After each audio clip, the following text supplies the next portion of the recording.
자, 9번째 썰 한번 가보도록 하겠습니다. 댓글 컨텐츠고 영상 제목, 부자들이 돈 더 많아서 개꿀이라던데 정작 오라베는 부자들이 더 없고 부자들이 서민들보다 훨씬 더 열심히 삽니다 라는 영상에 달린 댓글입니다. 보통 일반 사람 착각하는 게 있습니다. 일반 사람들이, 보통 사람들이 어떤 착각을 하냐, 부자들이 한가한 줄 압니다. 먹고 노는 줄 압니다. 이거 가장 많은 사람들이 한 착각 중에 하나입니다. 근데 나 이해가 안 되는 게, 일반 사람들이 부자들이 살면 어떻게 합니까? 알 수가 없습니다. 왜냐, 부자들이 만나줍니까? 이게 만나줘요? 만날 일 있습니까? 엮일 일이 없을 텐데. 부자들이 일반 서민 동네 가가지고 아무나 만나줍니까? 보통 끼리끼리 올리죠. 끼리끼리. 살면서 뭐 내가 일반 사람인데 돈 많은 사람 집에 가본다? 그럴 일 뭐 살면서 얼마나 있겠어요? 없죠. 거의 웬만하면 안 보이지. 근데 사람들 그런 거 알고 있어요. 어떻게 알고 있냐? 부자들은 부모 잘 만났거나 아니면 이제 뭐 사업 잘해가지고 일단 고생 안 하고, 일단 뭐 일 안 하고 그냥 밑에 직원 시키면서 돈만 따박따박 받아가면서 그냥 골프나 치고 댕기고, 옆에 아가씨 하나 끼고 드라이브나 한 번씩 갔다 오고 맛있는 거나 먹고 댕기면서 여유게 살 것이다. 이렇게 생각합니다. 진짜로. 그렇게 생각하는 분들이 의외로 많습니다. 근데 그건 큰 착각이죠. 정말 착각이죠. 왜냐하면 일반 사람들은 부자 이미지가 그런 겁니다.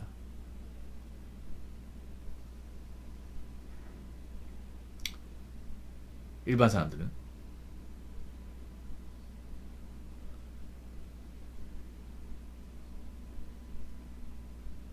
물론 부자들 중에 좋은 부분 많아서 고생 안 하고 잘하는 사람도 분명히 있습니다. 있는데 뭐 그런 사람보다는 대체로 이제 부모님의 어떤 그런 이제 노력 이런 것들을 좀 물려받고 이제 열심히 사는 분도 많을 거예요. 근데 일단 일반 사람들은 뭔가 이제 부자들의 열등감, 자기 자신이 분명히 있다 보니까 저 사람 나보다 고생을 덜 할 거야 라고 생각을 합니다. 근데 뭐 제가 뭐 많이는 아니지만 제 방송에서 그래도 좀 좋은 집안에 자란 분들하고 얘기 나눠보면 절대 순탄하지 않았습니다. 물론 좋은 환경에 자란 건 분명히 인정입니다. 좋은 환경에 자란 건 맞는데 뭐 자란 환경이나 교육 같은 거 들어봤을 때는 하나같이 얘기한 게 절대 10대들 생활로 돌아가고 싶지 않다. 이 얘기는 하나같이 하더라고요. 중학교 고등학교 시절로 돌아가고 싶지 않다. 왜냐, 좋은 집안에서 공부를 빡세게 하거든요. 부모님 대 아프심이 교육열이 장난 아니기 때문에 보통 좋은 집안 나왔던 분들이 대학이 다 좋았어요. 제 방송에 나왔던 분들 다 좋았어. 아무래도 보통 좋은 환경이라는 게 보통 이제 학군에서 봐야 되는 경우 많잖아요. 보통 땅값 비싼데 보면 이제 좋은 학군을 가지고 있는 게 기본 메타지 않습니까? 보통 부모님 부자라면 기본적으로 가방끈이 높을 가능성이 있고, 물론 이제 부모님이 학력이 딸리는지만 뭐 사업 같은 거 잘 영위해서 부자가 된 사람도 있겠지. 근데 상대적으로 봤을 때는 보통 부모님이 가방끈이 긴 경우가 많아요. 교육수준이 높은 경우가 많아. 그러면 그런 부모 밑에 자랐으면 이제 좋은 유전자 물을 받았겠죠. 그러면 부모가 이제 좋은 대학교 나왔고 좋은 직업 가졌으면 자식도 그 대부분 그런 똑같은 직업을 가지기 원하는 경우가 많습니다. 예를 들어서 부모님 의사면 이제 자녀도 의사다. 선택지가 마땅히 없대. 이게 뭐냐면 이제 부모님 판검사다. 자식도 판검사. 이런 거에 대한 스트레스를 많이 받는데요. 이런 거에 스트레스를. 지금은 안 들어오시는데 예전에 강남 8구 잘하신 분이 이제 아버지 의사인데 본인 의사 되기 싫어가지고 이제 본가에서 나온 케이스가 있거든요.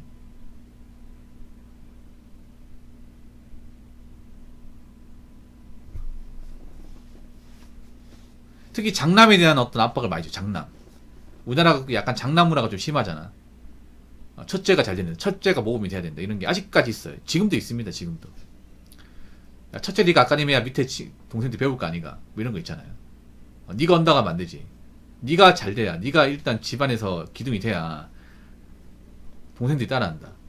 특히 강남에 아직도 그런 거 있을 겁니다. 분명히. 그러다 보니까 대부분 장남분들이 많아. 장남분들이 보면 게임이 뭔지도 모르고 여행이 뭔지도 모르고 대부분 공부만 하고 고생하실 분들이 많아요. 물론 제가 얘기하는 게 뭐 전부 다 그렇다고 볼 수는 없겠지만 우리가 알고 있는 기본적인 어떤 그런 미디어에서 등장하는 그런 부자들의 모습은 아니라는 거죠. 예. 자, 예전에 얘기 안 했습니까? 예전에 고민사연 얘기 안 했어요? 골드맨 예전에 그 고민사연이 있거든요. 제가 유튜브에 안 올렸는데 아마 올렸으면 굉장히 파장이 심했을 거야. 뭐냐면 방송에 몇 번 얘기했지만 어떤 사람이 자기가 이제 대학에 합격했다고 하는 거예요. 그래서 물어봤어요. 어느 대학에 합격했습니까? 물어보니까 그때 얘기하기 당구대 의예과에 합격을 했다고. 오, 정말 대단하시 축하합니다. 근데 아버지한테 얘기 못 하겠다는 거예요. 무슨 말도 안 되는 소리입니까? 바로 얘기해야죠. 당장 가서 아버지한테 전화해서 얘기하세요. 아버지 자랑스러울 텐데. 절대 자랑스러워하지 않는데요. 아니 왜 자랑스러워하지 않습니까? 야, 자식이 그렇게 의사 되고 좋은 대학교 나왔으면 단대 의대면 좋잖아요, 여러분.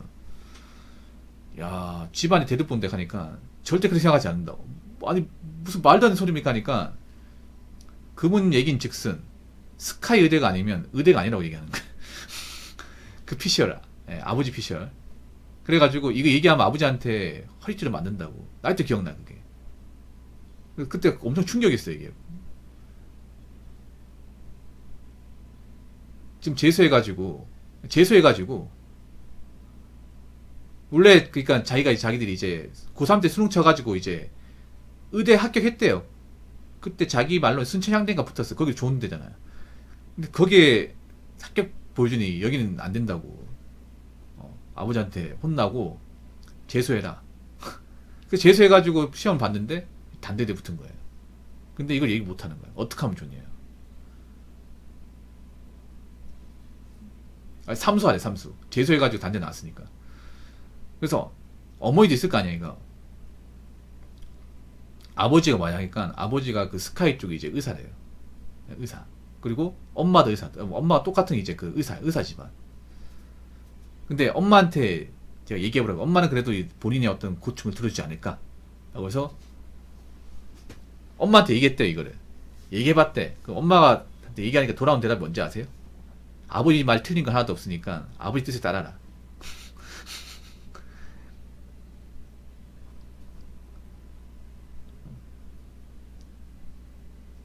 엄마랑 아빠는 똑같은 거예요, 쉽게 말해서. 그런 케이스가 있었습니다. 물론 그게 오래전 얘기를 하거든요. 그 뭐 어떻게 된지 모르겠는데 오래전 사연이긴 하면 3년 전이라서 예. 뭐 지금도 수능 보고 있는지 아니면 지금 이제 의학과에 들어간지 모르겠습니다. 예. 그때 이후로는 제 방송에 들어온 적이 없었거든요. 뭐 그런 케이스도 있습니다. 물론 제가 얘기한 게 일부일 수 있습니다. 예. 그래서 무조건 좋은 집안이 태어난다고 무조건 다 행복할 거라 그렇게 생각하는 것도 안 좋아 이게.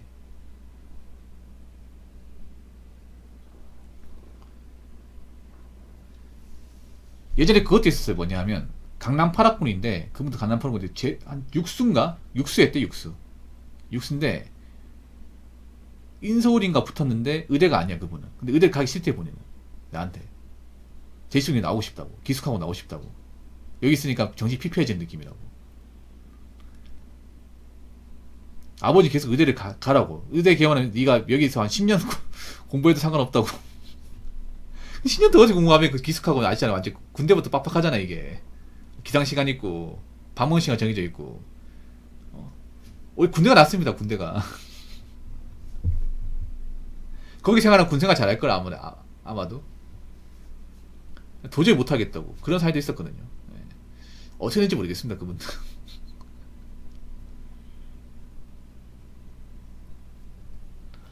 아무튼 뭐 돈이 많다고 돈이 많으면 좋긴 해요. 돈이 많으면 좋긴 한데 부자들도 무조건 쉽게 사는 건 아닙니다.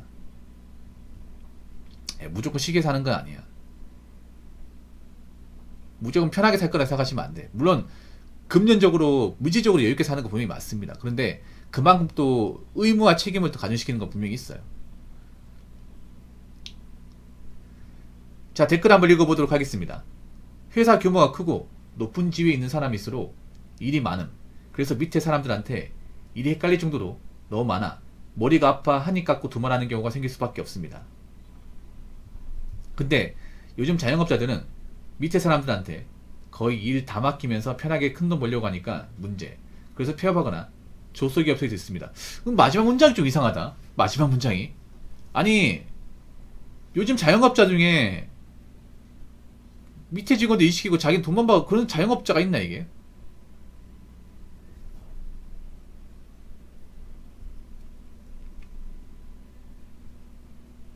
이건 너무 편견 같은데요? 요즘에 1인 자영업자 얼마나 많은데 1인 자영업자 뭐예요? 직원 안 쓰고 혼자서 다 모는 걸 감당하지 않습니까? 그래도 망하지 않습니까? 그래도 요즘 사람은 쓸 수가 없는데 무슨 말 하시는 거예요? 아니, 밑에 사람 누가 일에 다 맡게. 편의점 사장도 근무시간 제일 많은데 요즘에 가짜 많은 편의점 사람도 카페도 요즘에 마진이 안 나와가지고 사장이 13시간씩 하는데 도대체 누가 어떤 사장이 창업하자마자 직원들한테 일 다 맡기고 자기는 그냥 돈만 받아오고 누가 그렇게 합니까? 편하게 큰 돈 벌지 않습니다. 그러니까 지금 자영업자들 중에 편하게 큰 돈 벌려고 하지 않습니다. 단지 중요한 거는 장사를 만만하게 보는 거 있어요. 만만하게. 장사 고생한다는 거는 다 알고 있어. 근데 이제 그런 게 있죠. 뭐냐면 내가 하면 좀 더 잘 되지 않을까 그런 건 분명히 있죠. 예. 근데 자영업자가 뭐 예. 밑에 직원들이 다 지키고 그런 건 없습니다. 너무 자영업자 안 좋게 보시는 거 아니에요? 같은 자영업자 힘든데 혼자서 이제 일하느라 팔다리 아프고 피곤한 참고 일하시는 분 많은데 에... 막상 자영업자분들 얘기 들어보면 그런 말 못합니다 이게. 예.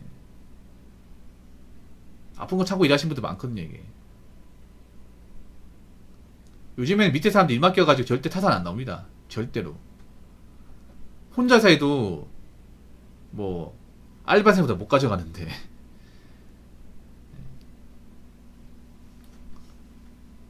아무튼 뭐 가진 사람들도 뭐 편하게 사는 건 아니고 그리고 자영업자라고 해서 뭐 편하게 일할 거라 생각하시면 안 됩니다. 아시겠죠? 자, 이상으로 9번째 썰 마치도록 하겠습니다.